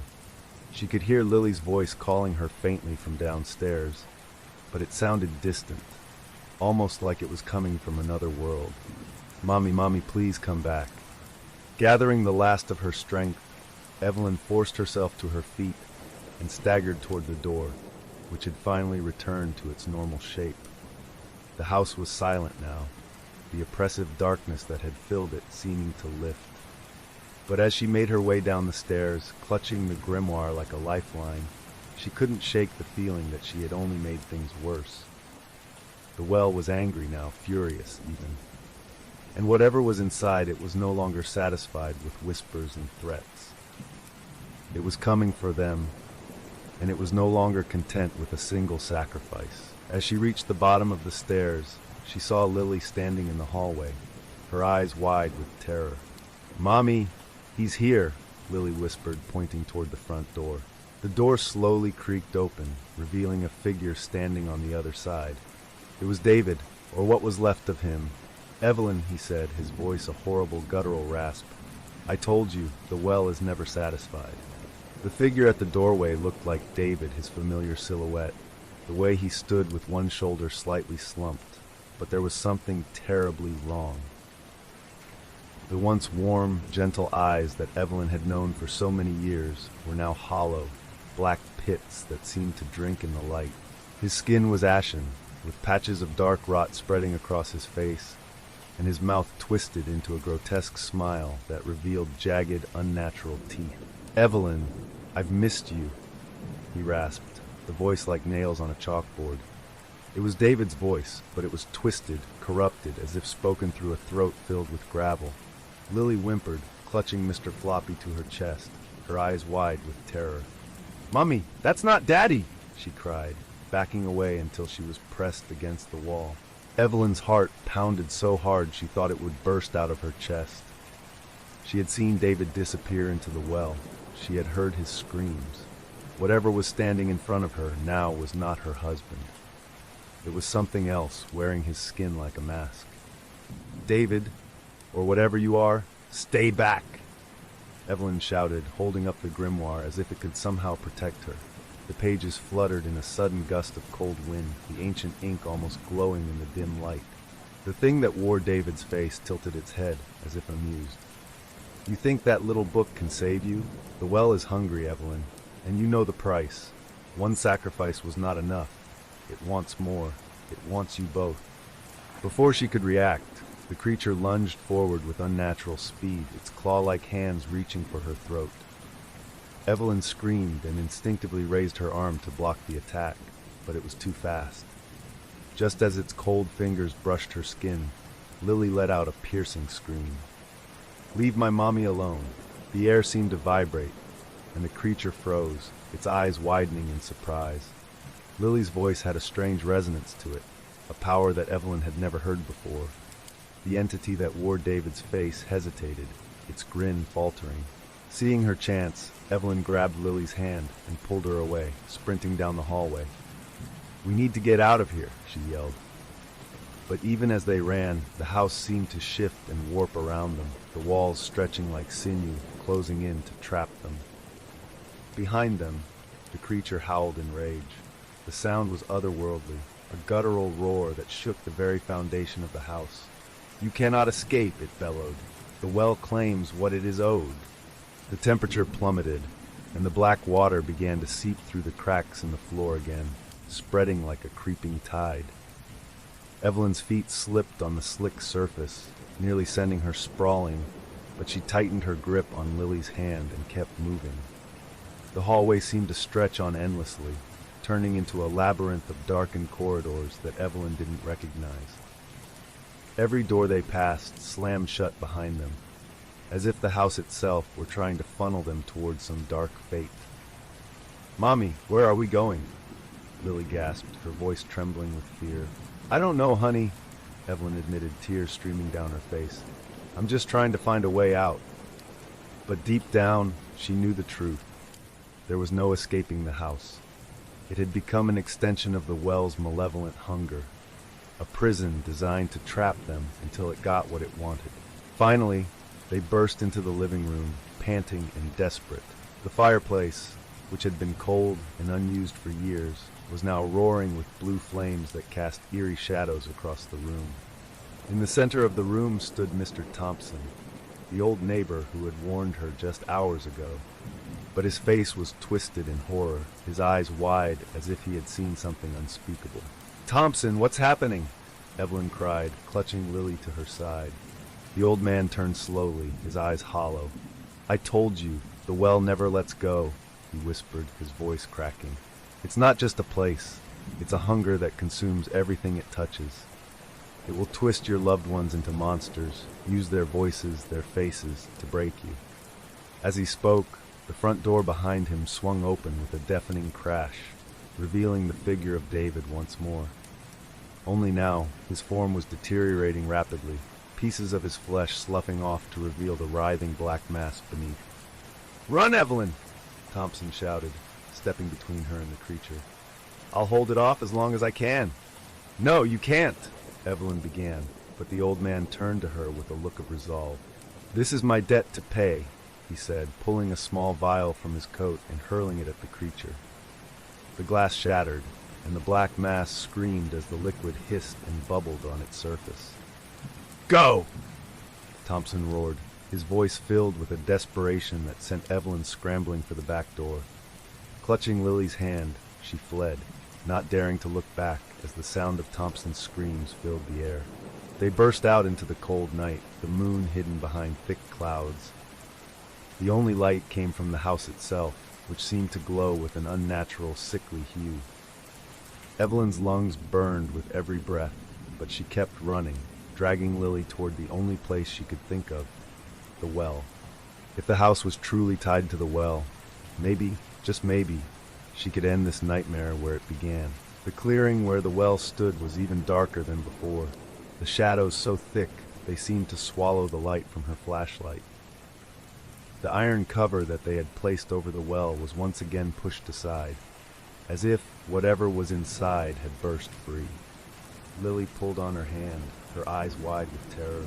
"Mommy, we can't go back there. He's waiting for us." Evelyn knelt down, gripping Lily by the shoulders, forcing her to look into her eyes. "Listen to me, Lily. I need you to be brave, okay? I think we can stop this if we go to the well, if we face it." Lily's lower lip trembled, but she nodded slowly, tears welling up in her eyes. "I'm scared, Mommy." "I know, sweetie," Evelyn whispered, choking back her own sobs. "I am too, but we're gonna do this together, all right?" With a deep breath, Evelyn pulled Lily closer to the well's edge. The air was frigid, and the foul smell of decay was overwhelming. She peered into the darkness below, her flashlight barely penetrating the inky depths. And then she saw it. Something was moving down there, writhing and slithering like a mass of serpents. The whispers grew louder, echoing up from the abyss. "Bring her to me," the voices hissed. "The child, the blood, it will end this." "No," Evelyn shouted into the darkness. "You can't have her!" The black water began to bubble up, spilling over the edges of the well. The ground beneath their feet trembled, and a bone-chilling cold seeped into Evelyn's bones. The well was angry, furious that she was defying it. In a moment of desperation, Evelyn opened the grimoire one last time, searching for a spell, a phrase, anything that might help. And there, at the very bottom of the page, was a single line. "Only by fire can the doorway be sealed." She turned to Lily. "We need to burn it, Lily. We need to end this once and for all." Lily nodded, her eyes filled with a newfound determination. Together they gathered what dry branches they could find and threw them into the well. Evelyn pulled a small lighter from her pocket, a relic from David, and flicked it to life. As the flames caught, the well erupted with a deafening scream, the black water hissing and recoiling from the fire. The ground shook violently, and the voices that had haunted them for so long shrieked in agony. For a moment, it felt like the world was collapsing around them. But then, as quickly as it had started, the screaming stopped. The ground stilled, the black water receded. The well was silent. Evelyn called the dawn was a thin, gray line on the horizon when Evelyn and Lily finally made it back into the house. They were both exhausted, covered in dirt and sweat, their clothes soaked with the stench of the black water from the well. For now, the whispers had stopped, and the house seemed eerily calm, as if holding its breath. The flames they had set in the well were still burning, a thin column of smoke rising into the cold morning air. But Evelyn knew it was only a temporary fix.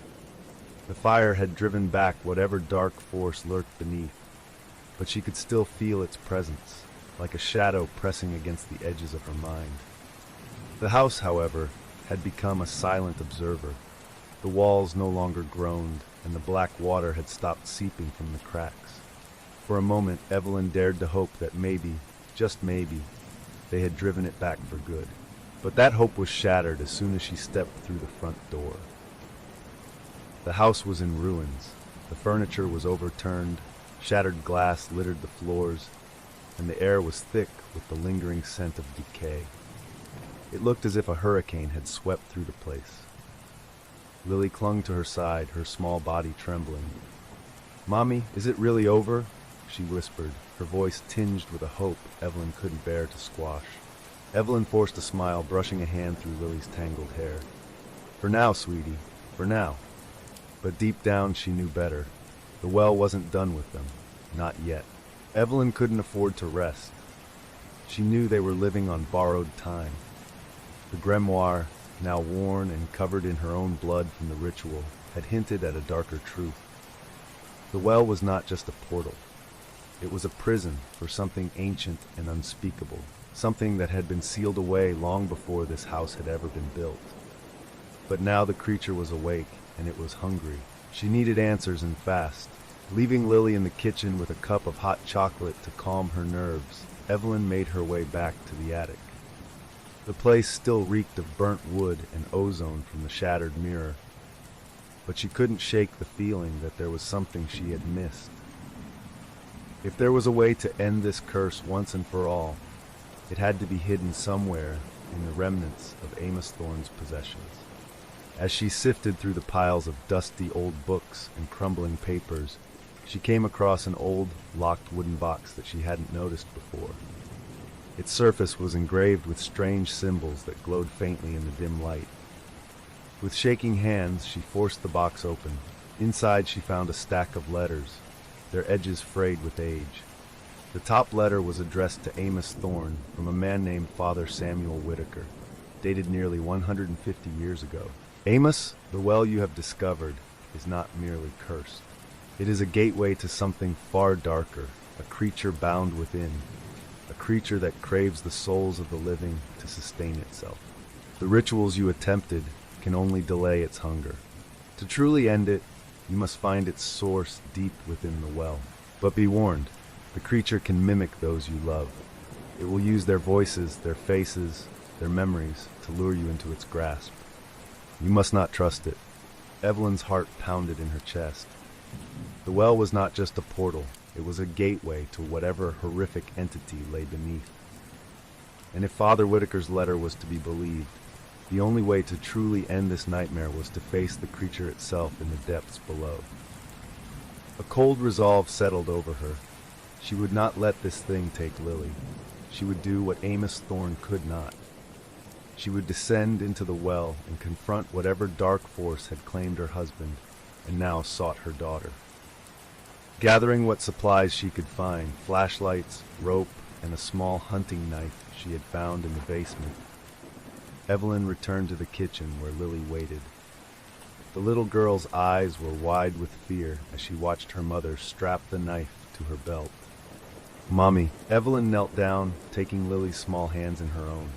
"Sweetheart, I need you to be brave for me, okay? I have to go back to the well." Lily's face went pale. "No, Mommy, please don't go. He's waiting for you down there. He said if you go, you'll never come back." Evelyn's heart broke at the fear in her daughter's eyes, but she couldn't let that stop her. "I have to, Lily," she said softly. "If I don't, he'll keep coming for us. I need to end this once and for all." Tears welled up in Lily's eyes, but she nodded, her grip on Mr. Floppy tightening. "Promise me you'll come back," she whispered. "I promise," Evelyn said, even though she wasn't sure if it was a promise she could keep. The walk to the well felt like a journey into the heart of darkness. The early morning sun was barely visible through the thick fog that clung to the ground like a shroud. The clearing was deathly silent, the only sound the crunch of dead leaves beneath her boots. As Evelyn approached the well, she could feel its malevolent energy pulsing in the air, like a heartbeat beneath the earth. The iron cover was gone, and the opening yawned before her, a black maw that seemed to draw in all the light around it. Taking a deep breath, she secured the rope to a nearby tree and lowered herself into the well. The descent was slow, the walls slick with moisture and covered in strange, glowing fungi that pulsed with an eerie light. The air was thick with the stench of decay, making her gag with every breath. The whispers began almost immediately. At first they were faint, like a distant conversation. But as she descended deeper, they grew louder, more insistent, echoing off the damp stone walls. "Evelyn, come to me." She recognized the voice. It was David's. "Don't listen," she muttered to herself, her grip on the rope tightening. "It's not real." But the voice continued, growing more desperate. "Evelyn, I'm down here. Please help me." Tears streamed down her face, but she kept going. She had to finish this. She had to face whatever was lurking in the darkness below. At the bottom of the well, the stone floor gave way to a cavern, its walls covered in ancient symbols that pulsed with a sickly green light. The air was thick and oppressive, each breath feeling like inhaling tar. In the center of the cavern was a pool of black water, its surface bubbling as if something were trying to claw its way up. As she approached, the water erupted, and the creature emerged. It was a grotesque amalgamation of twisted limbs and rotting flesh. its eyes glowing with a cold, unnatural light. But the worst part was the faces, hundreds of them, shifting across its surface, each one a distorted mimicry of someone it had consumed. "David," Evelyn whispered, seeing her husband's face emerge from the creature's grotesque mass. The creature grinned, its many mouths opening in unison. "Join me, Evelyn," it whispered in David's voice. "Let's be a family again, forever." Steeling herself, Evelyn pulled out the hunting knife. "You're not him," she hissed, "and I'm not leaving without my daughter." As the creature lunged toward her, Evelyn slashed at it with the knife, the blade glowing faintly as it made contact. The creature screamed, its many faces contorting in agony. The well shook violently, the cavern beginning to collapse. Evelyn knew she had one chance. She had to seal the gateway permanently. With a final desperate prayer, she plunged the knife into the heart of the creature. The cavern erupted in a blinding light, the screams of the creature echoing through the darkness. Evelyn's vision faded to black. When she awoke, she was lying on the ground outside the well. The air was still, the sun shining down on her face. She was alive, and standing above her, clutching Mr. Floppy, was Lily. "Mommy, you came back," Lily whispered, tears streaming down her cheeks. Evelyn pulled her da. The days after Evelyn's descent into the well were a blur of exhaustion and dread. She had saved Lily, at least for now, and the house was eerily quiet, almost as if it were holding its breath. The oppressive atmosphere that had weighed on every corner seemed to have lifted, but Evelyn couldn't shake the feeling that it was only a temporary reprieve. She had seen the creature's true form, heard its countless voices, and felt its hunger. Destroying the heart of the thing within the well had driven it back, but the darkness was not truly gone. It had retreated, waiting, watching, and Evelyn feared it was only a matter of time before it resurfaced. Lily clung to Evelyn constantly now, never letting her mother out of her sight. The trauma of what she had witnessed had left her quieter, more withdrawn, her once bright eyes now shadowed with fear. Every time Evelyn left a room, Lily would whisper, "Promise you'll come back, Mommy." Evelyn did her best to comfort her daughter, but she knew deep down that their nightmare was far from over. The well may have been sealed, but the house remained tainted by its influence. The air inside was still thick with a cloying sense of unease, as if the house itself resented being robbed of its prize. That feeling was confirmed one night, 2 weeks after her encounter in the well. Evelyn awoke in the middle of the night to a sound she had prayed she would never hear again, a soft, rhythmic dripping. It was the same sound that had haunted their first nights in the house, a slow and steady drip, drip, drip. Her heart clenched with dread as she realized it was coming from the hallway. She quietly slipped out of bed, careful not to wake Lily, who was sleeping beside her. The little girl had refused to sleep in her own room since the night David disappeared. Evelyn grabbed the flashlight she kept on her nightstand and stepped into the hallway. The dripping was louder here, more insistent. As she approached the source of the sound, she realized with horror that it was coming from the basement door. "No," she whispered to herself, "I sealed it, I ended it." But the house seemed to laugh at her, the walls creaking softly, as if mocking her desperation. The basement door was ajar, and black water seeped from the crack, pooling on the floor like an oil slick. The air was cold, the familiar stench of decay filling her nostrils. Gripping the flashlight tightly, Evelyn pushed the door open and descended into the darkness. The basement was exactly as she had left it, the remnants of her earlier rituals scattered across the cold stone floor. But now, the black water was back, spreading from the far corner where the sealed iron door still stood. The door that she had thought was forever locked. But something was different. This time, the door was not only leaking, it was pulsing, as if something behind it was struggling to break free.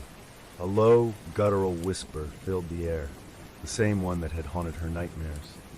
"Evelyn, you cannot run from me. You cannot escape what I am owed." Evelyn's knees buckled and she fell to the cold stone floor. "I sealed you," she whispered, her voice shaking. "I did everything. I gave you what you wanted.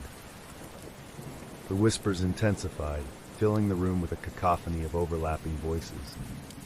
You thought you could cheat me?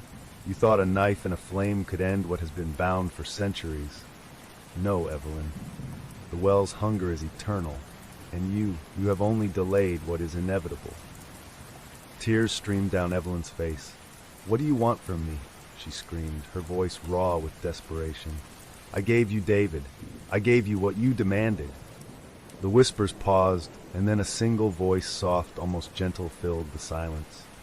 It was David's voice. You gave me to the darkness, Evelyn, but it is not enough.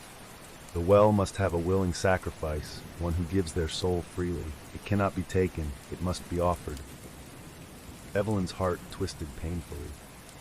David, if you're really in there, tell me how to end this. But the creature that wore David's voice only laughed, a hollow, mocking sound that sent chills down her spine. I told you, my love, the well demands one more soul willingly given, and only then will it release us. Evelyn's hands shook as she realized what it was asking. It wanted her. It wanted her to give herself freely, to walk into the darkness and join David, to sacrifice her life in exchange for Lily's safety. She gripped the edges of the grimoire she had brought with her, scanning its pages for something, anything that could offer another way. But the pages were covered in strange symbols that seemed to shift and blur as she read them, the words slipping from her grasp like water. The whispers continued, relentless. There is no other way, Evelyn. You know it as well as I do. The only way to break the curse is to offer yourself willingly, a mother's sacrifice for her child's freedom. It is the oldest bargain, the truest magic. Evelyn was trembling now, her mind racing. She thought of Lily's tear-streaked face, of her promise to protect her daughter at all costs. If she went into the well, it would all end. Lily would be free.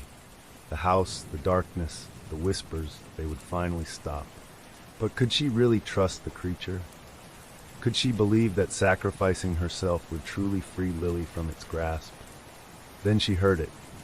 Lily's voice, faint and desperate, coming from behind the sealed door. Mommy, help me, please! Without another thought, Evelyn threw the grimoire aside and grabbed the iron handle. The door was hot to the touch, pulsing beneath her fingers as if it were alive. The black water surged around her feet, rising to her ankles as if trying to pull her into its depths. With a scream, she yanked the door open. What she saw on the other side was beyond anything she could have imagined. The cavern below the house had transformed into a grotesque, pulsating hellscape. The walls were covered in writhing tendrils of darkness that seemed to breathe, expanding and contracting like the lungs of some great beast. At the center of it all was the well, its mouth gaping wide, tendrils of black water reaching out like claws. And there, standing at the edge of the well, was Lily. Her daughter was standing perfectly still, her eyes wide and glassy, her lips moving silently as if in prayer. The black water was slowly creeping up her legs, pulling her toward the well. Lily! Evelyn screamed, rushing forward. But as she tried to reach her daughter, the tendrils of darkness wrapped around her legs, pulling her to the ground. A figure emerged from the shadows, David, or rather, the twisted mockery of what was once David. His eyes were pits of darkness, his mouth twisted into that grotesque grin. It's time, Evelyn, the creature whispered, reaching out a hand. Come willingly, and she will be free. Refuse, and she will take your place. Evelyn looked at Lily, who was staring at her with eyes filled with terror. Mommy, don't let it take me, she whispered, her voice trembling. Evelyn's heart shattered. She knew what she had to do. Tears streaming down her face, she turned to the creature. Take me, she said, her voice barely a whisper. I offer myself willingly. Just let her go. The creature's smile widened, its many voices overlapping in a triumphant roar. The tendrils released Lily, who stumbled back, her eyes clearing. But Evelyn felt herself being pulled toward the well, the darkness wrapping around her like a lover's embrace. Lily screamed, No, Mommy, don't go! But it was too late. Evelyn gave one last look at her daughter, a soft smile on her lips. I love you, Lily. Be brave. And with that, the darkness swallowed her whole, pulling her into the depths of the well. The last thing she heard was Lily's voice, crying out for her in the dark. The darkness was absolute. It swallowed Evelyn whole, wrapping her in its cold, suffocating embrace. As she was dragged deeper into the well, it felt as though the very air was being squeezed from her lungs. Her body was no longer her own. Her limbs refused to obey her commands, moving only where the black water wished to take her. The icy tendrils clung to her, pulling her downward, deeper into the abyss. She tried to scream, but the water filled her mouth, her throat, her lungs, choking her cries into silence. All she could hear was the relentless whispering voices overlapping, maddeningly close, yet impossible to understand. It was as if the souls of all those who had been taken by the well were speaking at once, their words jumbled, their cries blending into a cacophony of torment. Then, just as suddenly as it began, the downward pull stopped. Evelyn found herself in a cavern, far beneath the surface. The oppressive darkness gave way to a faint, sickly green light that emanated from the walls, casting eerie, flickering shadows. She fell to the cold stone floor, gasping for breath, the air thick with the stench of rot and decay. She could barely comprehend where she was. The cavern stretched on endlessly, filled with twisted columns of black stone that seemed to pulsate like living veins. The ground was slick with the same oily black water that had nearly drowned her. All around her, the walls seemed to breathe, expanding and contracting as if the entire space was alive. This is where it lives, she thought, the realization sending a jolt of terror through her. This is its domain. As Evelyn struggled to her feet, she heard it again, the voice that had lured her down here, the voice that had worn her husband's face. Evelyn, it whispered, soft and mocking. You came willingly. You truly thought you could save her. How noble, how foolish. The creature that had taken David's form emerged from the shadows, its figure shifting and changing like smoke caught in a breeze. Its eyes glowed a sickly yellow, its mouth twisted into a grotesque parody of a smile. But it was no longer content to pretend to be her husband. The facade had melted away, revealing its true form, a towering, nightmarish figure composed of countless writhing shadows, its body a mass of twisted limbs and gaping mouths. Evelyn stood her ground, her fists clenched at her sides. I gave you what you wanted, she said, her voice raw with defiance. I came willingly. Let Lily go. The creature's laughter filled the cavern, a sound that sent icy fingers of dread crawling down her spine. Oh, Evelyn, it purred. You think this ends with you? The well has tasted your bloodline now. It is bound to your family. It will never stop unless I consume every last one of you. Her heart sank. She had hoped her sacrifice would be enough to end it all, to protect Lily. But it had been a cruel trick, a final act of deception to lure her into its lair. The creature began to circle her, its many eyes glowing in the darkness. There is no escape for you, Evelyn. But perhaps you could join me. I could give you power. I could give you life beyond death. And together, we could bring your daughter into our embrace. Evelyn's stomach churned. Never, she spat, backing away. I'll die before I let you take her. The creature's grin widened. Oh, but you already have, it said with a mocking tone. You are already dead, Evelyn. Or rather, you are mine. You chose to sacrifice yourself, and now you will join the others. The cavern began to shift and pulse, the walls trembling as if the creature's rage was seeping into the very earth. Around her, the black water began to rise, creeping toward her feet. But this time, it wasn't trying to drown her. It was reshaping itself, forming into grotesque figures. One by one, the figures took on familiar shapes. Evelyn's heart clenched as she recognized the faces of those who had been taken by the well over the centuries. Their eyes were hollow, their mouths twisted into screams that never ended. And then she saw him, David, standing among the damned. His eyes were wide with pain, his hands outstretched as if reaching for her. Evelyn, he whispered, his voice filled with sorrow. I tried to fight it, but it was too strong. Tears streamed down her face. David, I'm so sorry, she sobbed. I thought I could save you. The creature laughed, its many voices overlapping in a grotesque harmony. He is mine now, just as you are, it hissed. But I am not without mercy. I will allow you one last choice, Evelyn. Give me your daughter willingly, and I will let you and your husband remain together in the darkness forever." "No," Evelyn screamed, her voice echoing through the cavern. "I will never let you have her. She is innocent." The shadows around her seemed to tighten, as if the creature was growing impatient. "Then you will watch her suffer," it growled. "You will see her dragged down, just like all the others.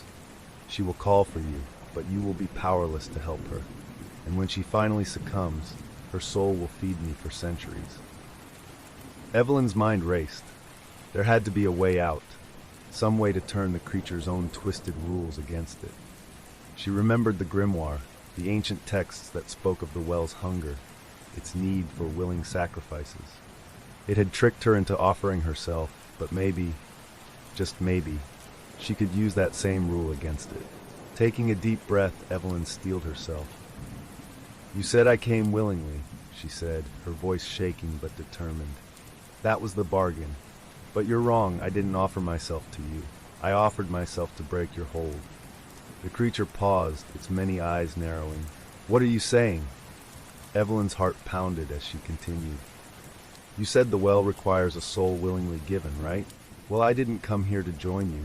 I came here to seal you away. My sacrifice was not to feed you, it was to bind you."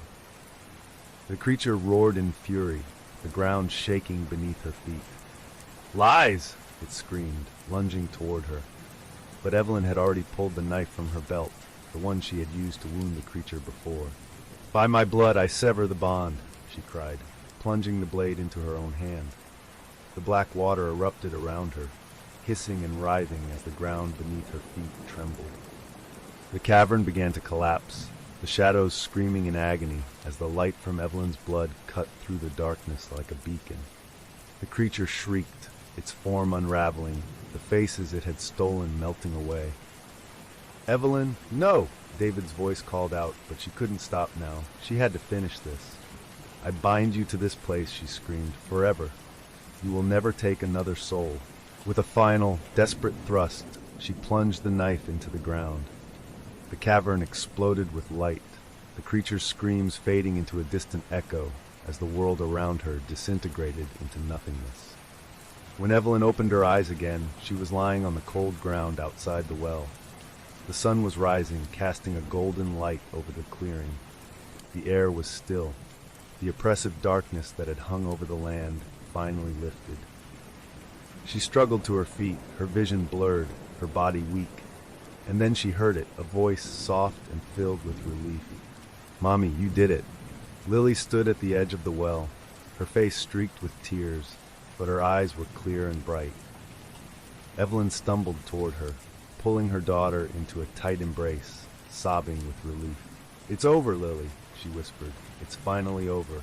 But as she looked back at the well, she couldn't shake the feeling that it was only sleeping, and that one day it would wake again. The morning sun cast a warm, golden glow over the landscape, the clearing bathed in the soft light of dawn. Evelyn stood at the edge of the well, staring into its now sealed depths. The once ominous black water had receded, leaving only a faint, acrid smell in the air.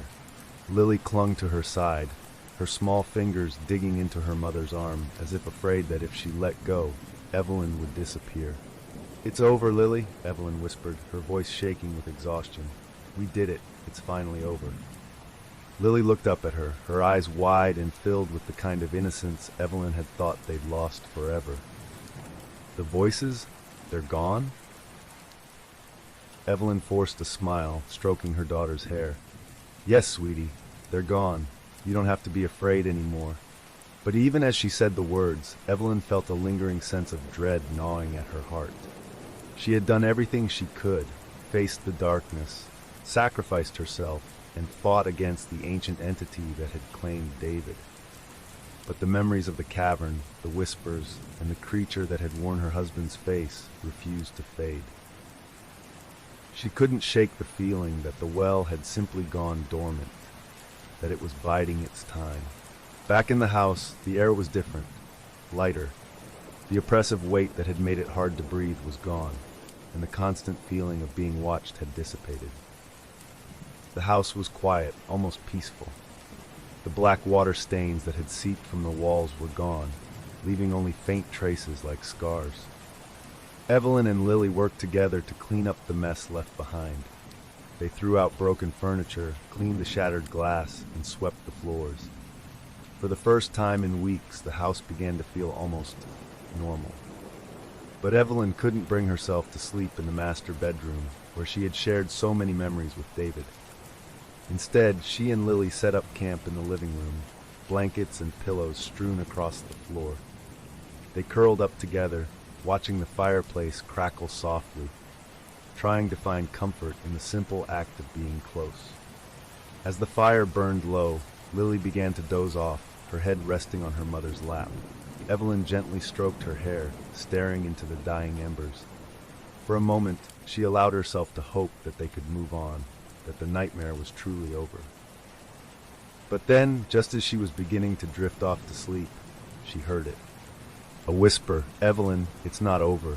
Her eyes snapped open, and she sat up, heart pounding. But the room was silent except for the crackling of the fire and Lily's soft breathing. "It's just in your head," she told herself. "It's just the trauma playing tricks on you." Yet the whisper had been so clear, so close. It had sounded like David's voice, desperate and pleading. The next morning, Evelyn decided it was time to leave the house. She had clung to the hope that she could make it a home again, but now she knew better. The well, the darkness, it had tainted everything. She couldn't risk staying here any longer, not when Lily's safety was at stake. Packing was a hurried affair. Evelyn stuffed their belongings into bags with shaking hands, constantly looking over her shoulder as if expecting the shadows to reach out and grab her. Lily watched silently, her eyes filled with a mix of relief and fear. As they made their way to the car, the morning fog clung to the ground, swirling around their ankles like ghostly fingers. Evelyn hesitated for a moment, glancing back at the house. It stood there, dark and silent, like a slumbering beast. But then she turned away, determined to leave it behind. They drove away without looking back. The winding road that had once felt like a passage into darkness now felt like a path to freedom. But as they reached the outskirts of town, Evelyn noticed something in the rearview mirror, just a fleeting glimpse of a shadowy figure standing at the edge of the woods, watching them leave. She shook her head, refusing to give in to the paranoia. "It's over," she told herself. "We're free." The days turned into weeks, and slowly, life began to resemble something close to normalcy. Evelyn found a small apartment in a town far from the house, where no one had ever heard of the cursed well or the Thorne family's dark history. She enrolled Lily in a new school, hoping the change of scenery would help her daughter forget the horrors they had faced. But even in their new home, Evelyn couldn't escape the lingering sense of dread. Every time she turned off the lights at night, she would hear faint creaks, soft whispers, the drip of water echoing somewhere in the distance. Lily, too, had grown quieter, more withdrawn. She no longer talked about the voices, but she would wake up in the middle of the night, crying and clutching Mr. Floppy, insisting she had heard someone calling her name. "Mommy," Lily whispered one night as they lay in their shared bed, the moonlight filtering through the curtains. "Do you think Daddy is still down there?" Evelyn's throat tightened, but she forced herself to stay calm. "No, sweetie, he's gone. He's at peace now."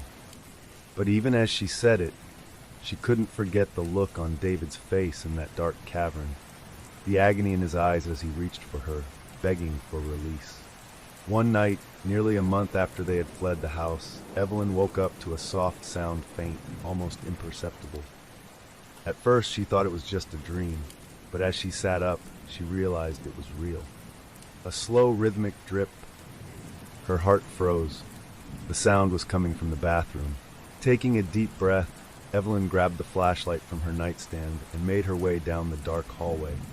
The apartment was quiet, but the sound of dripping water grew louder with each step, echoing off the walls. When she reached the bathroom door, she hesitated. She could feel the cold air seeping through the crack, a chill that sent shivers down her spine. Slowly, she pushed the door open, The sink faucet was dripping, dark water pooling in the porcelain bowl. The stench of decay hit her like a physical blow, making her gag. But that wasn't what made her scream. In the mirror above the sink, there was a message, scrawled in black, dripping letters. "You can't run forever." And beneath it, a single word, one that made her blood run cold. "Lily." The apartment lights flickered, and the whispering began anew, rising to a fever pitch. "The well is never satisfied. It will find you. It will find her." Tears streamed down Evelyn's face as she stumbled back, the whispers filling her mind, the shadows pressing in. The creature hadn't been defeated. It had only been delayed. And now, it was coming for them again. The well would never let them go. As she stood there, trembling in the dark, Evelyn realized the terrible truth. This nightmare was far from over. The whispers would never stop, because some doors once opened could never truly be closed. The end for now,